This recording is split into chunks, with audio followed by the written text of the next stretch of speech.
Ադրբեջանի նախագահ Իլհամ Ալիևի տեսակապով ելույթը հնչեց եւ ավարտին այսպիսի մի խոսք ասաց, որ Ադրբեջանը գնում է խաղաղության օրակարգին, Ադրբեջանը մտված է խաղաղության օրակարգին, որը հաստատեց նաեւ Հայաստանի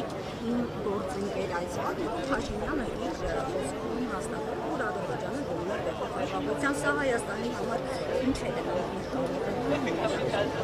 Նախ չկա որևէ բան, որ Ալիևը ասի եւ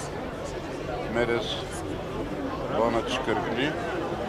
ակնհայտ է, որ Ադրբեջանը հիմա ունի Հայաստանում իր դրածոյին, իր ենթակային, իր առաջ խոդարվածին եւ Ադրբեջանի բոլոր պահանջները, նախապայմանները սա հլվնազանդ կատարում է։ Ադրբեջանը կարող է, Ալիևը կարող է ասել գնում է խաղաղության, որտեղ Ադրբեջանի պահանջները չեն ավարտվել, Ադրբեջանը Հայաստանը պահում է ուղղակի պատանդի վիճակում, իշոտ պատանդի վիճակում է պահում Արցախի ռազմաքաղաքական ղեկավարությանը, մեր միջգերիներին, մեր իշխան տարածքի Նիկոլի ասած տարածքի բոլոր ստրատեգիական կետերում Ադրբեջանը այսօր նստած է եւ կարող է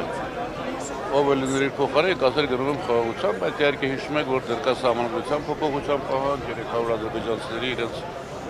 հողերը վերադառնալու պահանջ։ Մենք այսօր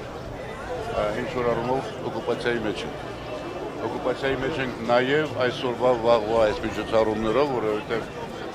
եվրոպական այս լիդերների ներկայացումը Հայաստանում ընդհանրապես մեկ բան է աջակցել Նիկոլին,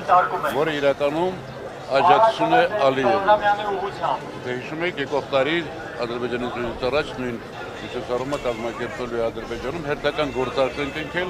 Ալիևը համաձայնվել է, որ այստեղ անցկացվի, որպեսզի Նիկոլը վերարտադրելու շանս ունենա, որը արդեն 0-ի է մոտենում, եւ բնականաբար Նիկոլն էլ աջակցել է, որ հաջորդ տարի նրանք գնան Ադրբեջան Ալիևին աջակցելու։ Այս զույգը սինխրոն համատեղ աշխատում են մեր ժողովրդի, մեր պետականության դեմ։ Շնորհակալ եմ։